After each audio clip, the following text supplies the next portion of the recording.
Hello, and welcome to a conversation with Rad. And I am your host, Radcliffe. And today we're diving into some captivating discussion. We hope every episode bring you fresh insights, inspiring stories, and candid conversation. In a few minutes, we'll be discussing lifelong friendship, career journeys, connections that shape our lives, and a trip down memory lane. So please find a comfortable seat and let's jump in. Today, we're having a conversation with Pedro Scotto. Pedro Scotto's journey is a powerful testament to service and leadership and resilience. His dedication began with the military service as a U.S. Army Reserve combat medic from 1988 to 1991, where he played a critical role in administering emergency medical treatment during field exercise, assisting in inpatient and outpatient care, and conducting blood sample preparations for laboratory analysis. This exercise instilled in Pedro a profound sense of discipline, responsibility, and the ability to exercise under pressure. Our guest is experiencing technical difficulties. Our conversation will resume shortly. Thank you for your patience. So sorry for the delay. Without further ado, let's introduce our guest, Pedro Scotto, who's one of the original member of the BAR, the Black Alumni Reunion Review, a group that was inspired by the friendship back in Buffalo. Hey, Pedro. Hey, Rad. Welcome. Thank you. Thanks for joining us. Today, I want to let's start out first by saying, where you're calling in from and possibly just a little bit about yourself, maybe a fun fact about your journey. So let's start there. All right. Right now, I'm in Pendleton, Oregon, which is Eastern Oregon. It's about 280 miles from Portland, which is where I live. Yeah, so that's kind of why some of the delays is I'm in a rural community right now. Or is it that the traffic from Portland, Oregon was just horrible? Nah, it wasn't that bad actually. But yeah, I'm out. I've dropped some pictures in the in our chat yesterday for folks with all the deers and quails and all that stuff. So I'm in a rural part of the state. But I didn't want to miss this conversation. So me and Rad worked it out as far as like getting on here. I'm like sitting in front of the house in a And that's a good spot. So that's cool. So are we gonna have any deer meat or anything like that for dinner or something like that? I saw those pictures. You said it. What was it? Was it pheasant or what was it? Okay, Quail? so there was wild turkey that was running around, there was deer, and then a couple of elk that we saw. But it's not hunting season right now, so none of that's gonna be dinner. So if no camera is there, nobody's gonna know. Somebody will always know. Somebody will always know. You know. So I wanna start by Go ahead, sorry. yeah. No, it's fine. I'm hearing a little feedback from I guess a little bit of breeze from outside, but it's okay. We'll compensate for that a little bit. Uh, it, I want to what I want to I want to start by saying, Pedro and I have known each other for a long time, right? We run in the same church circle, if I want to call it that. The you know our parents, um, went to the same church, and we had no choice but to attend church as well. We surely did not have any choice. You're right about that. But we enjoyed it, right? Those Sunday schools, we definitely enjoyed it. I mean, the Sunday school actually helped me because when I took the writing of John at Buff State, ironically, it was some of the stuff that we already knew from church helped me write those papers. Hey, anything to help, right? I mean, that's okay. I'll take it. Or anything to have us start off a conversation with our professor to make them think we try to act like we know more about the Bible than them. Good Pentecostals. And I think you probably do. Weren't you in the choir or something like that? One of the, Did they put me in the choir? Well, okay. The thing about being Jamaican American, your parents don't ask you nothing. They just tell you. So I can't hold a note, but you know what they say about when you're being in the choir, you think you're the best singer because you're being drowned out by the people who can sing. But no, I was not in the choir. but that's fine though. Better singers always drown out the other singers like me and you. So we were in the back. If we ever were in the choir, I'm sure I wasn't in the choir, so I'm not even worrying about it. Yeah, I'm pretty sure I wasn't in no choir. I went to a couple of Bible studies, but I was not in no choir. So, we said we're going to talk about, so Buffalo. you're in Portland, Oregon. What's going on out there right now for you? So right now, as far as what's going on for me, I'm working with this group from the Black Sovereignty Coalition, which is a group that have a collective farming for Black folks. And then what we do is we're trying to get people that look like us to understand like our history more than what we were told our history. So what were we brought here? They dragged us here. We had to work every day. We couldn't call out. Um, Primarily providing food. And so I think that we are the expert on farming. And so through this coalition, we're bringing people, Black people, back to understanding what we do, from history, farming, and understanding where our food come from, and so that we're not. It's all about connecting us back to the land, and that we're not ingesting a bunch of processed foods, because that we know the whole society is taken by that, and all these chronic diseases that people have, a lot of them you can trace them back to what people eat. Yeah, so I'm here at work on the farm. What we do here is regenerative agriculture. So that means no tilling of the land. We don't use pesticides, and we don't use, we try to make sure that what we're doing has like a low carbon emission or no carbon emissions. So we use weed whackers and mowers that are electric. We use broad forks to turn the soil over. We do a crop rotation, and we utilize stuff like biochar and compost. And that's pretty much what we do here as far as like regenerative. And we also make sure the soil is rich in nutrients. So how receptive is that though for folks that you're trying to bring in, and you're reintroducing them, right? Yeah. Because how how receptive are they? Because some of us pretend like we don't know how to you know put our hand in the soil and those type of things. How are So people what we do taking is it? we have a several different approach to it. We in Oregon, there's a huge outdoor school thing, like that's part of the curriculum. I don't remember. No, we didn't have this in New York. So what happens in Portland Public School? Kids, it's called outdoor school. So for like a week, the kids are and the staff go like to like a camp, Okay. and it's mandatory unless the kids have like some kind of medical thing, because you're going to miss a week of school, right? So I think that's a pretty ingenious way of getting kids learning about outdoors. And so because that's already in the the public school system, at the farm what we do is we have middle school kids that come through the farm and do tours, and our farm is not the only one that happens. And so I think the kids are already in tune, sometimes way more than the adults.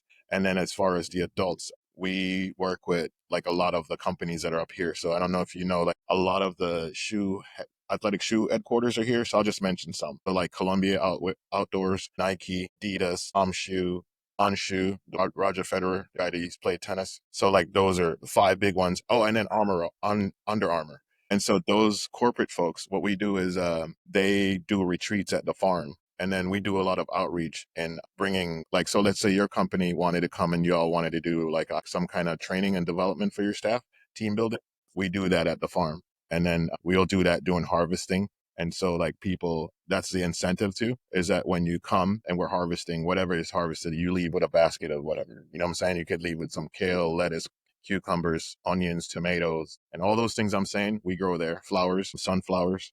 Okay, so from farm to table, that's good. So you're starting the kids out young, which is a good thing, right? Getting them understanding, what the ground means, for you, for the stuff you're ingesting and stuff like that. So that is great. So what type of acreage are we talking about that they're doing this on? Is it a large area that they allowed you to do these type of things?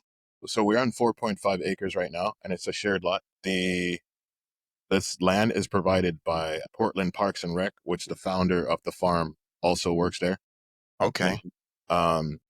There's like a lease set up, but it's like nothing. Like, you know what I'm saying? That's just like really helping to promote the work, that you're not charging an astronomical amount of rent, right? So it's tied in. And we also have a contract through PSEF, Portland Clean Energy Fund, that encourage us to do stuff that are sustainable, where we don't use, we're a no till farm. So it's a regenerative agriculture. So we don't use nothing that uses gas. We have solar power that's out there. All the weed whackers and the tractors, everything used to operate out there are run on electric. I thought you were gonna tell me you have the cows pulling the, No, that's Cuba. that's great though. That Well, we don't have any donkey cat out there. No, no donkey cat. no, no.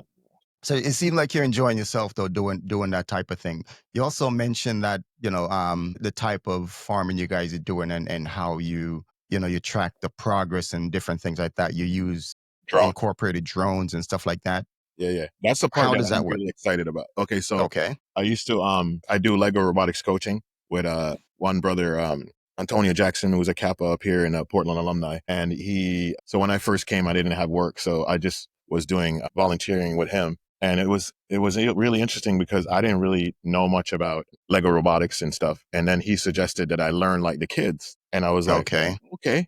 And then like, no, I mean, like, I wish I knew stuff like this in college, bro. So learning like the kids, it gives you so much I was mind blown. So I get It's a the different perspective. You're going into totally it. different perspective. Like, and Yeah.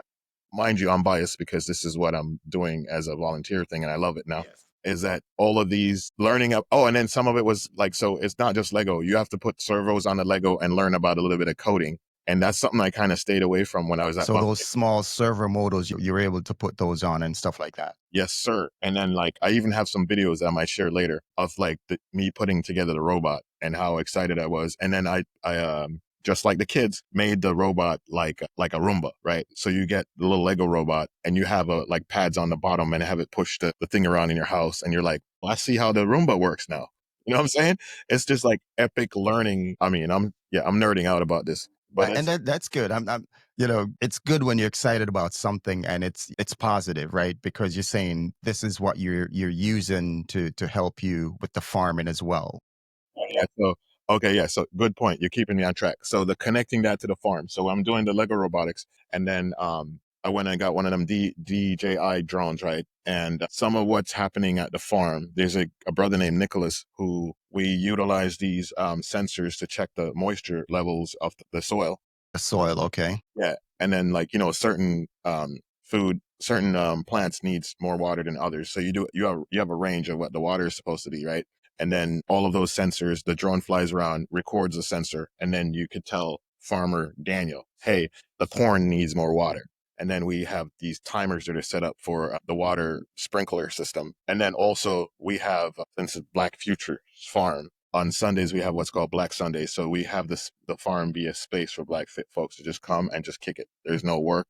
We just talk about being resources for each other.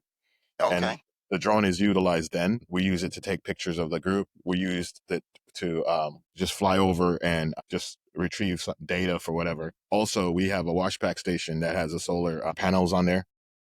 What's a washback station? Okay, so washback station is basically a structure that's a wooden structure with a roof, and then there's a sink. And so when we harvest food, we just bring it, Okay. like let's say carrots, right? You take them out of the ground. You don't want to take them to market with the dirt on them, so you have the sprinkler that So sprays. that's where you do all your cleaning up of your Exactly. vegetables and stuff like that. Okay. Yeah, and then we And that pack them up. And then another thing too is that everything that we don't sell none of the produce, right? So earlier you mentioned farm to table. Yes. We have folks that are people that own restaurants or food trucks. The lettuce will go there, and They shared. Okay. yeah, Okay. nothing is sold. And then also we give stuff to the schools around us, so those kids that come through, they get stuff when they leave. And we also provide. There's like a food pantry, but it's kind of different than the ones that, like, when I lived in Brooklyn, it was just the cheese and stuff. Like there was processed stuff in Brooklyn. I'm sure it's changed now, but Listen, Brooklyn has good stuff. All right. I'm sure. Hey, bro, You I know, did my research. They have similar things to what we're doing in Brooklyn. I know they do. But yeah, so what happens is that we send like the radish, the lettuce to the food pantry, and then just in our quest and pushing, like, so people see a lot of that instead of a lot of pasta and a lot of cheese, like government and cheese. that's good. I mean, you're helping people, eat healthy, and that is wonderful because just like you're talking about Brooklyn, I'm sure with around the farming area there, you're not seeing a McDonald's or so every corner. So that's a good thing, right? To have people having fresh produce and stuff like that. People live unhealthier, less trip to the emergency room because of how they're eating and stuff like that. So I commend you, for being a part of that. So Yeah. And then this term called food desert? Yeah.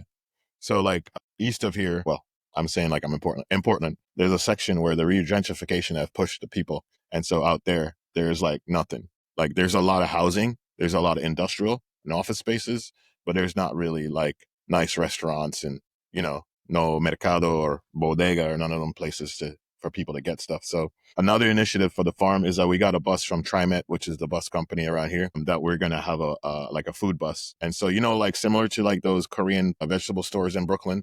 yeah, So the bus will set up like that, and it has solar on it.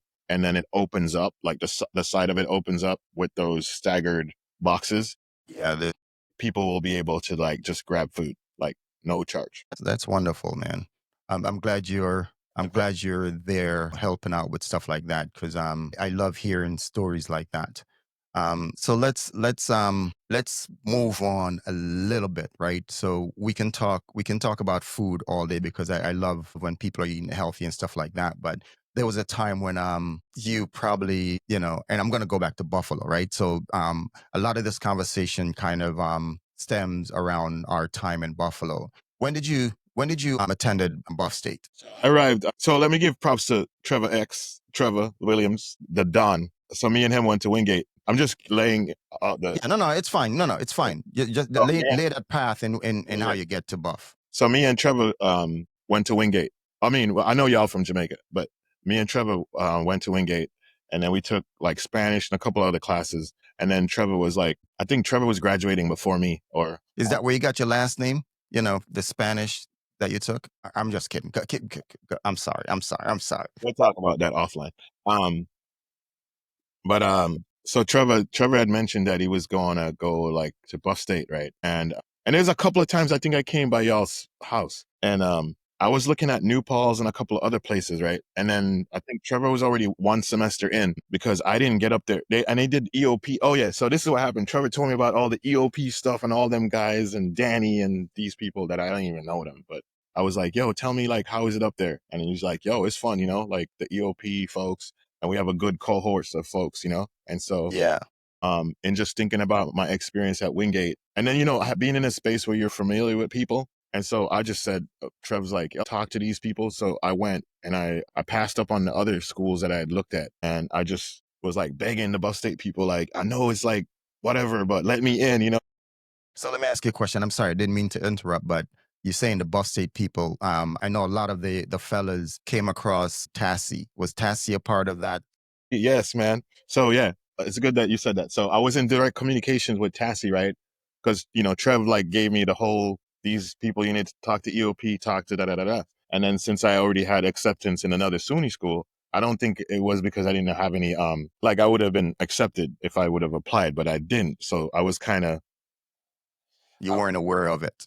So here's the thing, right? I'm like, I don't know nobody that went to New Paltz. I want to go to New Paltz. You know what I'm saying? And I hear that Buff State is dope. So anyway, I took Trev's advice and I did what he said.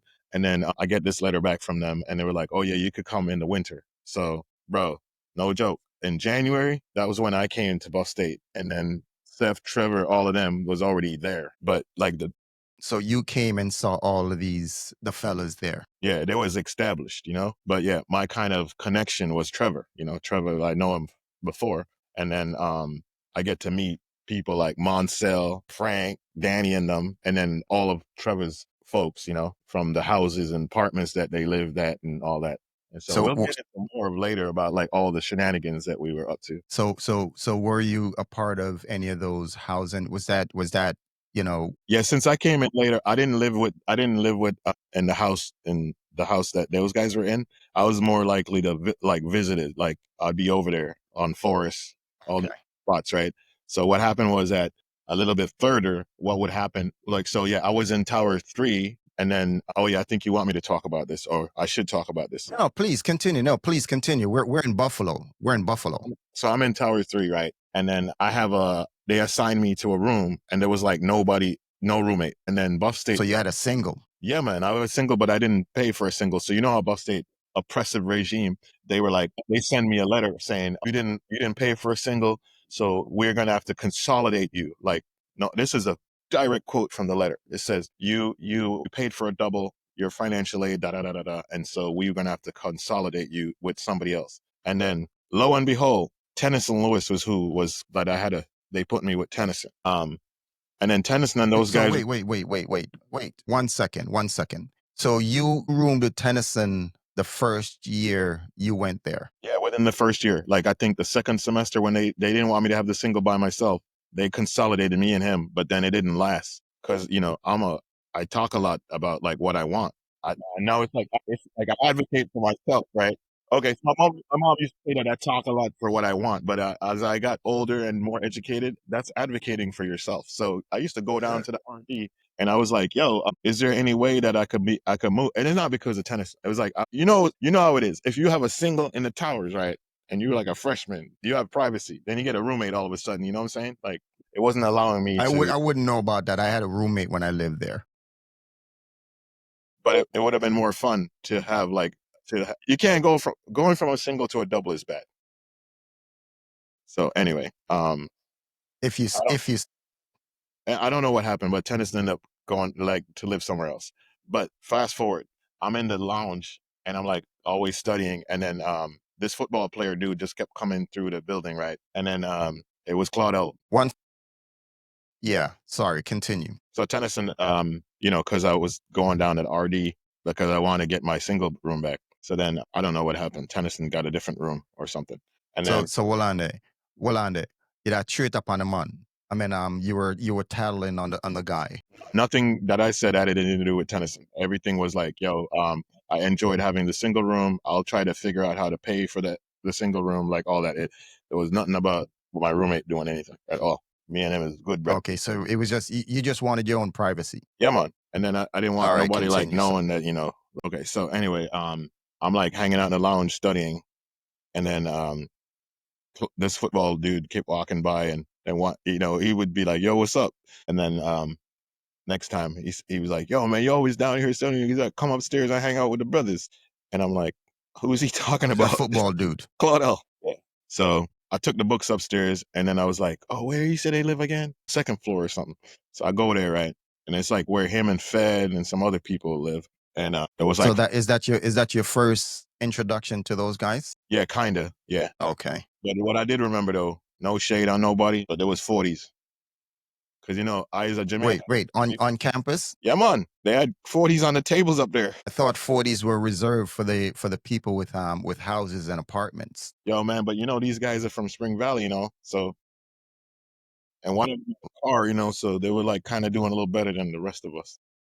Okay, I see. I see. So that's how they kind of brought those substances on campus because they were from places that This is a safe space, so I'll talk about it. And we old now; they can't bust. They can't do nothing to us. you say statute of limitation is gone. Done. Yeah, it's done. But yeah, what I did remember though, like no joke, is like that Claudel is a very caring person, and like just for that brother to just like reach out to me in the lobby, and then like what is that? 40 years later, we're still friends, and the weddings that we've been at and stuff, and different places around the country where we like seeing each other, and then like you know what I mean, and then like Trevor came to like when I was in San Diego, Trevor came to like a conference, and we just hung out, went to Pacific Beach. We took some of his colleague down to Mexico. Like so these little things that were done in our infancy as like young men. Yeah, you're 19, 20 And at that, and just those little things, little act of kindness that people gave to each, because like Radcliffe, like no joke, somebody just talking to one person in the lobby, another friend, like Trevor could have like not shared anything with me, right? And then I probably would have gone to New Pulse and I would be on a different podcast now or no podcast. but that's the butterfly effect, right? In sort of a different way where one thing happened and then those subsequent things happen. Just like this infamous trip in the shuttle, the Buff State shuttle, which I would love to hear some more about. Somebody mentioned that There was a moving party, for somebody with some buff state equipment. You have any idea what they're talking about? Are you talking about what JoJo mentioned last time? Well, I'm saying no names. Those remember statute of limitations are gone, but I'm just saying, I just couldn't. What was that story all about? What do you mean? okay, let me jump. Okay. So in those times of meeting people, so Tennyson was a PSA guy, right? Public safety assistant. And then Joe Johnson was also PSA assistant. But yeah, I see that about the furniture. I'm getting there. And so at sometimes, Tennyson's approach to things were not very popular.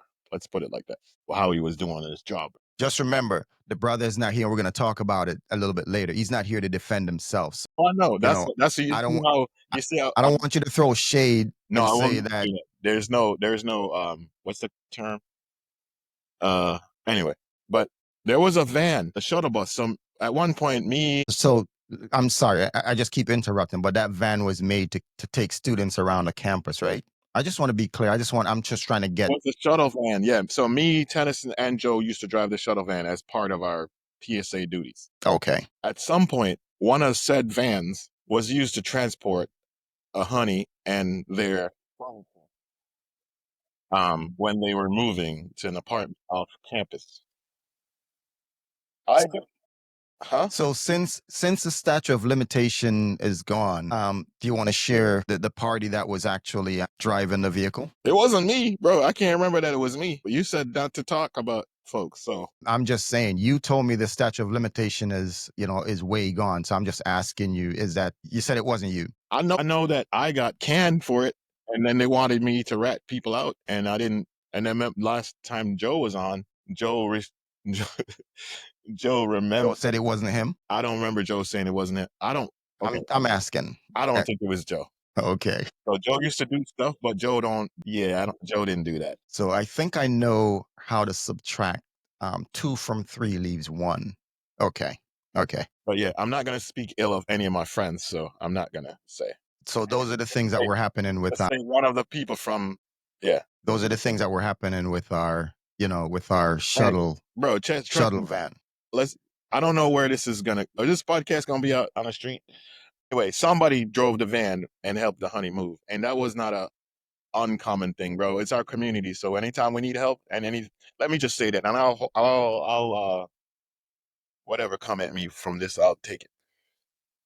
We were kids that didn't have any resources, and so when we were in spaces that provided us, especially when we thought we could get away with it, let's say that, because we always thought about that first. We did it. There you go. So yeah, somebody needed help, and we helped. And that is fine. That's I kind of didn't how drive we the roll, van, right? but I know I helped to unload furniture. I'll say that much. Accomplice, but that's kind of how we roll, right? We help each other when we need to. We're there for each other in different ways. Just like some other brothers where we're talking about the 40 party and stuff like that, or the Labatt Blue or whichever. I wasn't a drinker, so I wasn't sure of all of those type of beverages that people will indulge in. But I guess if Another thing. Oh, sorry. There was one thing I don't think it came up in anybody's thing yet, but we used Buzzumby was a pivotal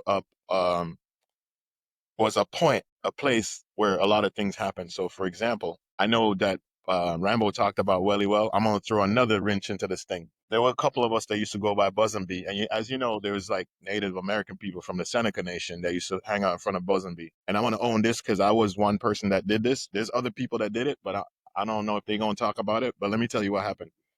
There was a brother over there, he called himself Indian Joe. And over Buzzumby. yes, sir, Indian Joe. And he would have the and then he would, I mean, we didn't have no money, right? So he would like, and I'll get you chicken or whatever in there, right? And so, hey, we indulged because we saw that as a way to eat protein, and we didn't care what he was going. You can imagine what he used the money that we gave him for that. But like, you see what I'm saying? We are very ingenious in the way how we figure out how we take care of each other, and that happened on a lot of occasions where You're resourceful. yeah, That's what it is. You're very resourceful. yeah. And so Indian Joe, I'm not. That's it, the name he gave us. I don't know if that was So his name. Indian Joe was supplying you with what you needed. And check it out, another way, because there was a class we took with I forgot the guy's name. It was a lawyer that teach at Buff State. So one time, like a dumbass, I actually raised my hand in class and used a scenario from real life.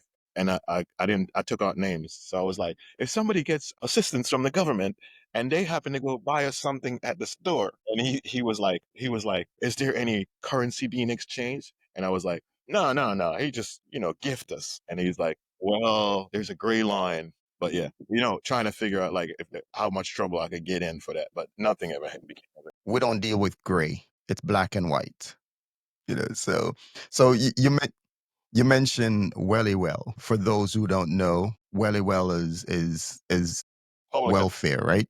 Public assistance, right? And I think some of the brothers talking about when they were there, they needed assistance with housing and stuff like that. Was that something? gas and electric. Yeah. You said, was that something that I utilized? Well, I heard this infamous thing about the bum up yourself, like don't brush your teeth and be whatever. I heard that, but I didn't do that. I didn't do the old dirty up yourself. I think some of us learned after Rambo did it, and that he, best practices. So Rambo go down there and listen to, he said Fed told him, but then he realized that he didn't have to make himself look like a bum because it was really about your financial needs, right? So yeah, I did utilize that. Well, I didn't get nothing for because I'm a Jamaican that such strong work ethics and have 4 jobs. Like I actually had 3 jobs. I worked at the Bite. I was PSA. And so that bit me in the ass because that shows as income. And so all they gave me was a little bit of money for to support my gas bill. I didn't get no food stamp like the rest of the people. And I think it was back then. It was probably around 4.25 an hour, and you can only do like 20 hours or something like that, right? Yeah, because Back then. if it's gonna impede on your studies, they use big words like that. But yeah, But it makes sense though, because you're there to study and not to sure. to really do anything other than that. But I Yeah, guess you sure. needed. Anything other than that. So on another note, I want to kind of, you mentioned this before, that you roomed with Tennyson, and our brother transitioned last year, right? And I really want to see, do you have any, outside of you blaming him for taking the honey to move and stuff like that, do you have any other memories you want to share about our dear friend Tennyson? How did we get to blaming him for that? I'm not saying I blame. laid I'm it out just like saying, I people were just in say, I just know how to subtract. You said it wasn't this person, it wasn't that person. You said it was only 3 people working there. So I mean, 1, 2, 3. Subtract 2 from 3 gives you 1, right? So Okay, let's move on. The so memories. Okay, just a really kind brother, man. Like, he knew everybody. So, for example, I'll share this story. It came up in one of the Saturday meetings. So, even though Tennyson had a different roommate, me and him was still tight, and we used to just prowl around. Perry Hall was our favorite place.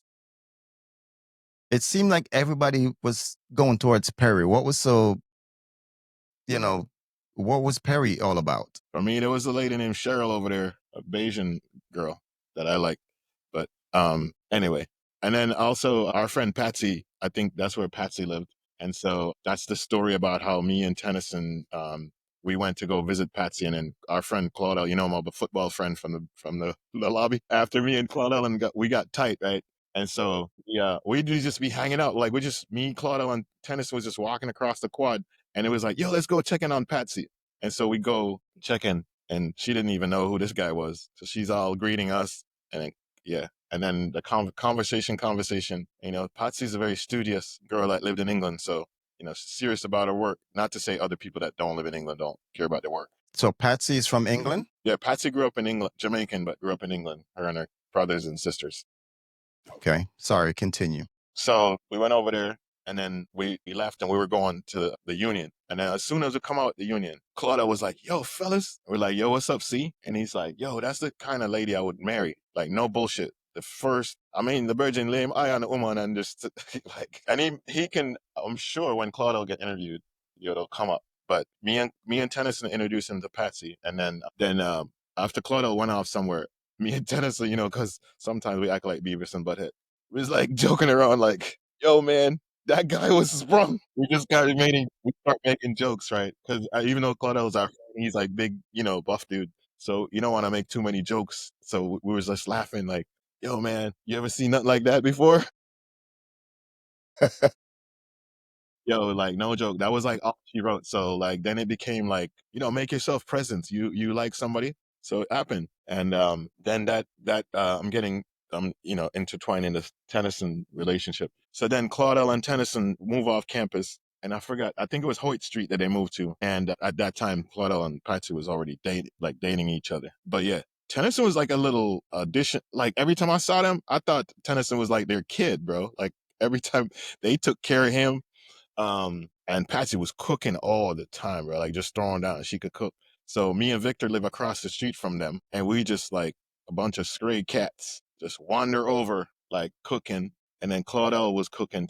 Claudel would make a lot of like Italian stuff, chicken wings. Like Claudel totally just jump into like Jamaican culture, like a couple of times. I think he had some parties over there, and I was like, "Yo, what you cooking?" And he said curry chicken. I was like, "What?" But yeah, like that happened, man. Like we'd go get like big ass bags of frozen chicken wings, as if we weren't getting enough from the bite and from the moot hall. Like it was crazy, like what was going. Listen, you're students, man. So you'll kind of eat whatever you get, right? Yeah, yeah. And so like back, Isn't that how it works? yeah, yeah. So back to Tennyson, like I think you heard last time about these buses that Claudia was very entrepreneurial, and Yes. couple of times he convinced me to take some classes he was taking, even though I wasn't a business major. So I took retailing with him and macroeconomics. And then it's almost like the brother took the exact shit that they taught him. And then he was like, he ran those buses down to Florida during spring break, you know? Uh, Edison and me. And we were on student government. So Claudel was the treasurer. And then me and Tennyson would, Tennyson was on the student governor as well. no, it was just me and Claudel at this point.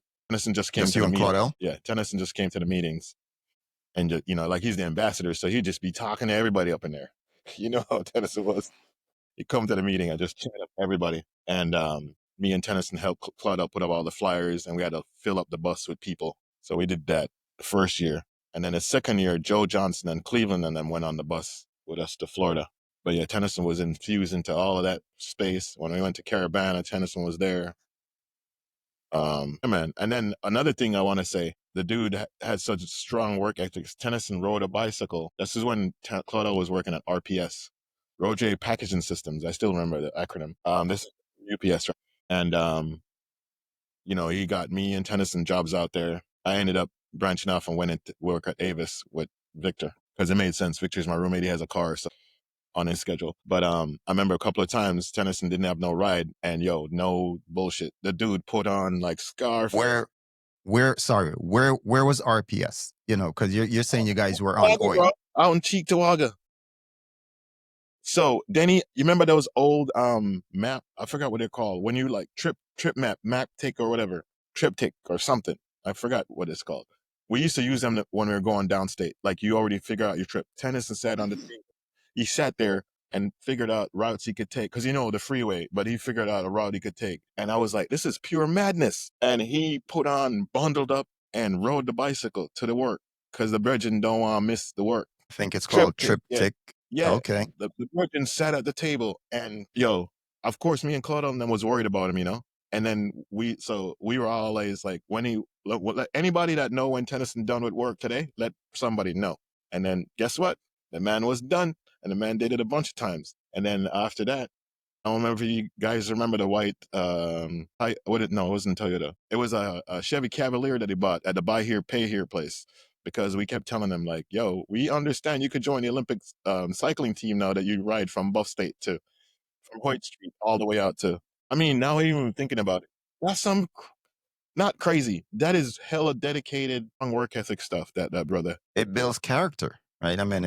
There's just so many stories to be told about Tennyson. When you look back at it, it's another thing too. It's just go ahead.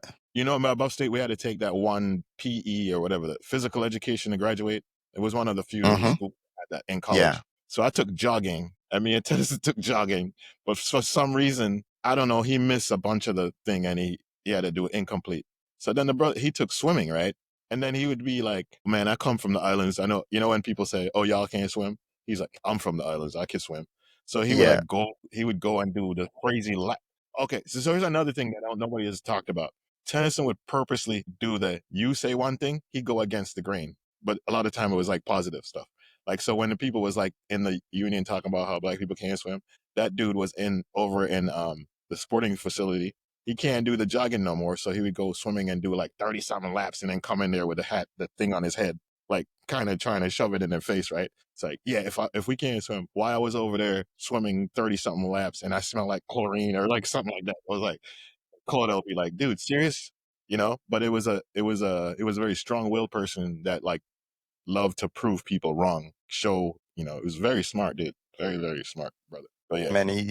I want to share about him. Like, but yeah, That's good. I'm glad you're able to share, some of those stories about him because he was everywhere with everyone, so it was really really a good thing. So I'm glad you're able to share such a positive story about him. And the other guys who went off earlier did share some stories as well, oh, we and took creative everybody. studies. Remember creative studies? It was Yes. with the dang paper airplane. So we had this thing. We just kind of undercover talk about the recipe for 4.0, right? And I think Trevor had a list of classes. All of us did, but I think Trevor was a JBS major, communications, and Trevor would be like, Yeah, it was a communications major. yeah, Yeah. yeah. I think Trevor was the one that told me about the creative studies, and I was like, I don't believe that. So what's the midterm? Oh, you make a paper airplane and you do that's like seriously. I said that's stupid. But then walking tour of Buffalo was one of them. Claudel took that with me, I think, because there's a bunch of summers that we were just up there.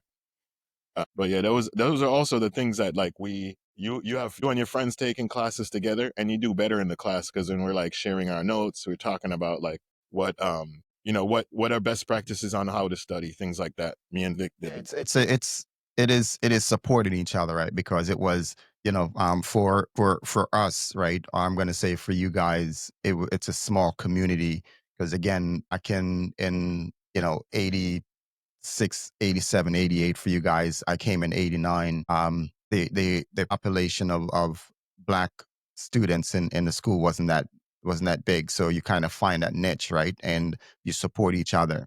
So that definitely was something that you kind of, geared towards is to find some common things that you can do with the people that are like you, as Trev said, like-minded people. So it seems as if, there was this bond with the group, and still is, right? Because I can see it in our Saturday conversations. The bond is really strong. We support each other. We just come in and talk, right? We will have these conversations that initially started out, hey, let's do this for 30 minutes. And I think we said one of them went for a few hours. I think the last one we were on probably went close to 7 hours. So that tells you something, right? That you have a group of friends, that have these common interests, the bond, that that's something that bonds us together. And it is really something that you don't see among large groups of friends, right? You might find a friend here or there, that are close, but to see, all of these friends who come and support each other,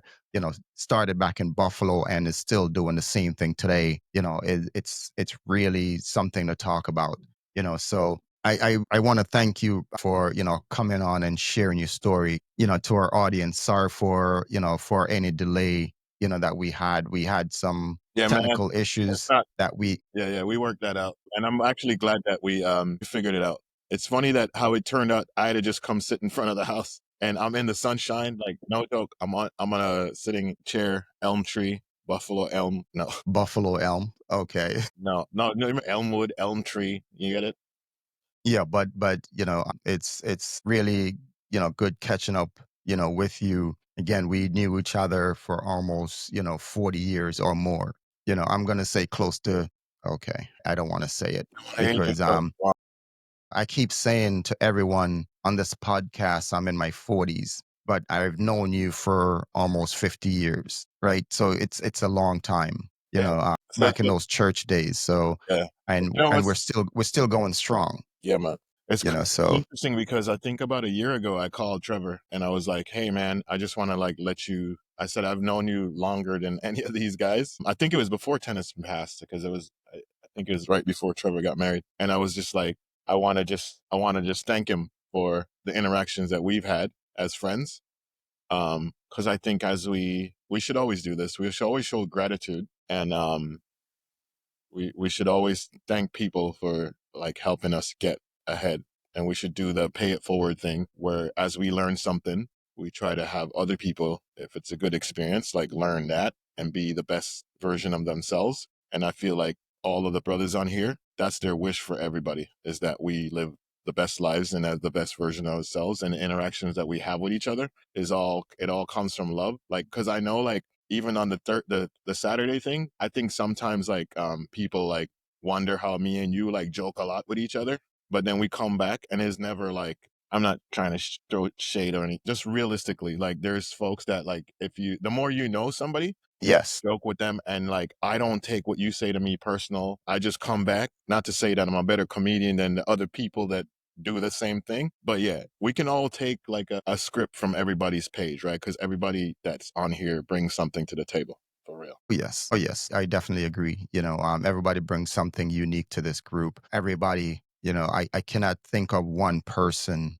in our Saturday conversations that, are not supporting each other. We have one of our brothers, Tito, who's, in the hospital right now getting some treatment for, stuff that he will talk about. He's getting cancer treatment, and stuff like that. So, we, we, we, we all, we all support each other, in so many ways, that, it's hard to even, Yeah, quantify that because again, we will have somebody going through something, we're there to support them. true, true. Hey, I got support from our brother Uncle Vel on the floor, when I wanted to start something.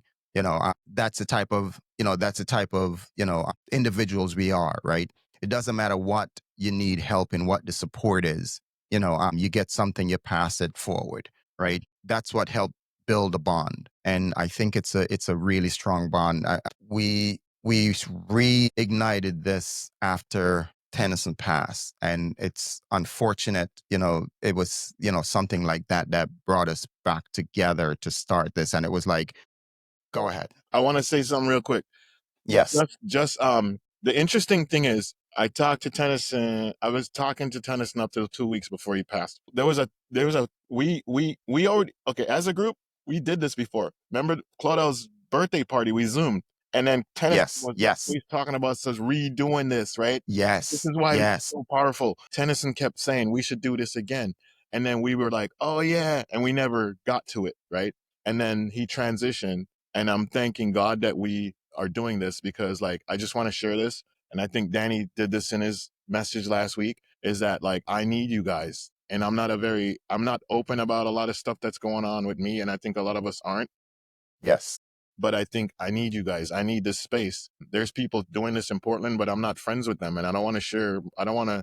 You see what I'm saying? Yes. Yes. It's very vulnerable things that happen to people, and you don't share those with strangers. And so Saturday, even though, and I think we're good at being comedic with each other, and we love each other, and we understand. But like, I'm on the West Coast, and like I'll jump on because I'm in the middle of work day, and people are cool. They're like, "Yo, P is gonna come on," and then or y'all about to jump off, and then I get on there, and they're like, "Oh Lord, here comes Pedro." And then it's another 2 hours, right? Yeah, so like another 2 hours. And then like one last quick joke. The last time we were on there, I was in the car and then somebody was like, where the hell you going? And I'm coming out to Eastern Oregon. And then I get there safe. And then I jump back on and I messaged somebody. I was like, y'all still on there? And they're like, come on now, we on here.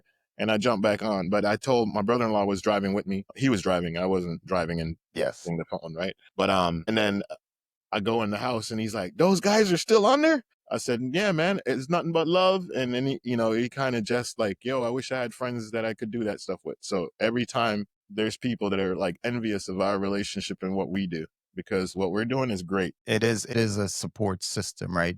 Even if it wasn't created for that. It is a safe space where we come in and talk about different things. Again, I mentioned Tito. We talk about health. We talk about family.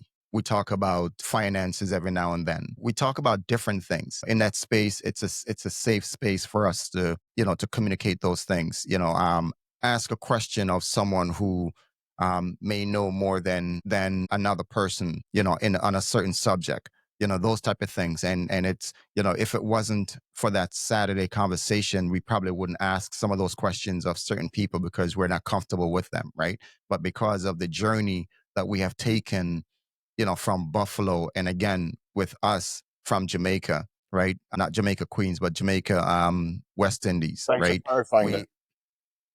We, I wanted to make sure that the folks who are listening, know that we're talking about that. We knew each other for a long time, and we can come to each other and ask a question or talk to each other or say something or say, hey, that thing that you were talking about, I don't think so, and that's what that safe space is, right? Yeah, for real. We're not gonna go out there and just do that with just anybody. It's like it's just very therapeutic, let me put it that way. I look forward to those Saturdays. The last Saturday, the wife kind of, I was napping on the couch, and I'm going to put this out there. I slept before Trev or Tito because they're normally the ones sleeping, and I got nudged and say, hey, your Saturday conversation. I was like, thank you, hon. Hey, And I yo, headed off to my conversation. Rad, my wife makes sure I get all my stuff, chores and stuff done. She's like, hey, those guys, you need to jump on the call. Like she like, hey, get on the call. Like you ain't got no excuse for you're not going to Costco. Go to Costco tomorrow. You know what I'm saying? Like just understanding like what that space provides, yeah. And that's dope. No, that's definitely a good thing because some people have nowhere to go, right? We have this space, and it is a wonderful space, if I must say. Yeah, it is. Pedro. It made me think about moving back to New York like all the time because I'm like, if I'm on here with them this long, like let's say I was out in like Long Island or somewhere, I'm like, dang, I could just link up with these brothers and go have some lunch or something, or go hang out with Rambo and get 400 million oysters. Or go bird watching. Yeah, yeah. Well, I'm a spoken for man, so I ain't going bird watching with him. Listen, the man's That's a talking about the European something. canaries and stuff like that. That's what he's talking about. The, But the yeah, bird, the parakeets that are in the trees. yeah. That's what he's talking about. You're not forgetting that he lived in London and bird watching over there is something different. But yeah, anyway, man. Bless up, Yeah. bless up. I respect. So, Yeah. Pedro, I definitely want to thank you for taking the time out to join, the conversation as we have some, we're taking a short break, but the conversation doesn't have to stop here. We invite you to join our guest for some casual chat and banter. Share your thoughts, ask questions, or just enjoy the moment. Let's make this a lively and engaging exchange. See you in a few. You left PSA Yeah, and work for grounds. and work for grounds, and you were getting better. It was more flexible and I had more money. I was like, I'm good. Mm. And I didn't rat nobody out. And they wanted me to tell everybody that was doing that. There was a lot They of would stuff they going wouldn't on. have had no PSAs. For real. No, seriously. So what you're saying Uncle Vel, everybody was doing that. It was a systematic thing. There was more than that was being done. PSA had keys to rooms, bro. Wow. Things are I guess after 30 years statute of limitation is kind of gone. So Hey, I thought for sure Tennyson was gonna be like end up like Joe, and law enforcement. for sure. I thought that Oh was man, his profession. that is crazy. So basically you're telling me that everybody was doing the same thing except for somebody caught one person. And then And they wanted us to tell them about everybody else, and we did not. They wanted me to, and I was like, I don't know what you're talking about, because that I think is they were somebody must have said like these kids are using the van like it's their personal moving like U-Haul. oh, so they didn't want you all doing anything with their vehicle. Okay, this is one thing I used to do. I never moved nobody with the van, but I used to give people personal like ride off the route to their house. Because it was only supposed to go around Yep, the campus, right? yep. But if it Hmm. was like somebody from CSO or any of these brothers that I know, I would drive them straight up to Hoyt Street. No, they go to Tops, everything now. I So know, wait, right? you're saying now Yeah, legally they go to yeah. Tops now? We we Yeah. we, we were So we were just ahead of the curve, right? We were just telling them that they need to be more flexible with student route, but they wouldn't listen to us. Wow. But hey, they see that other schools are doing the same thing, so they realize. I mean, Man, you're right. You're ahead of the curve because the university I worked at, we took the kids to the trains on Thanksgiving. They could go. We would drop them off. Not me, the shuttle drivers. The train station, the airport, like all over the place, free. I mean, UB does the same thing, right? They have rides that take them to the mall and tell them what time they're going to pick them back up, all of that stuff. So they're either late to the party or Yeah. Yeah, the last place I worked at, there was an app that tells you where the shuttle was at. Okay. So Yeah, Okay. you over there eating, and you're like, oh, the shuttle's coming, just run. Yeah, they go to Wegmans now, everything. Well, I think I need to go back to school now. They have it easy. Why don't you go teach a class? You could teach a class No, thank you. That means work, right? or take creative studies 205, learn how to fly a plastic airplane or something. Man, that was the biggest joke. I was like, AED 100. which one was that? At the watching movies. Oh yeah, Oh, that was an art history. I think I did the 200 or something like that. Where I learned about Warhol and all of those Yeah, type yeah. of art. And then there was one somebody told me about, but I think I got duped. It was Jazz Rock Foundation, and that was not easy. That was not Oh, easy. I mean, I got a good grade in it, but it was not easy. Like I literally had to study. yeah. So Chev is laughing because it was an introductory stuff for him when he knew more than what was going on. I had to Yeah, that change my Jazz Rock major. Foundation, you had to listen to. I guess it taught me something though. You had to like listen to a piece, and then you had to say who was the composer, Yep. era, like all this stuff. And I was like, this is hard. But then I was like learning about good music. Mm-hmm. I did that back in high school. Like you would listen to Chopin, different, classical music, Beethoven, Bach. They were the person would actually play a piece on the piano, and you kind of have to identify it. But I lost all of that now. I So think it's in the back of my head because when I forgot which building I was in, where the engineering building, right? I was actually going to a class, and they shared it with an art, like they were doing pottery or whatever they were doing, right? I know that And building, but I can't remember what it's called. I was passing the hallway, right? I told somebody this before. I was passing the hallway, so the hallway was here, right? And I was going this way, and they were playing something. It was so powerful. I swear to you, it could have been, I don't know if it's for 5 seconds or whatever, but I felt like I was in a trance. I stopped and I couldn't move for a few minutes. That music was so powerful. And I was like, up to this day, I don't think I can remember what it is, but I knew it kind of stopped me in my tracks. And I think it was from, me, learning about that back in high school. And that piece just came back and hit me because it was just a powerful piece. It wasn't, there were no words. It was just something piece was playing, so I don't know. I don't know if that will happen again, or if I hear it again, if I can, identify it or something. But it was kind of an out of body experience at that point. Yeah. Anyway, fellas, I gotta jump off.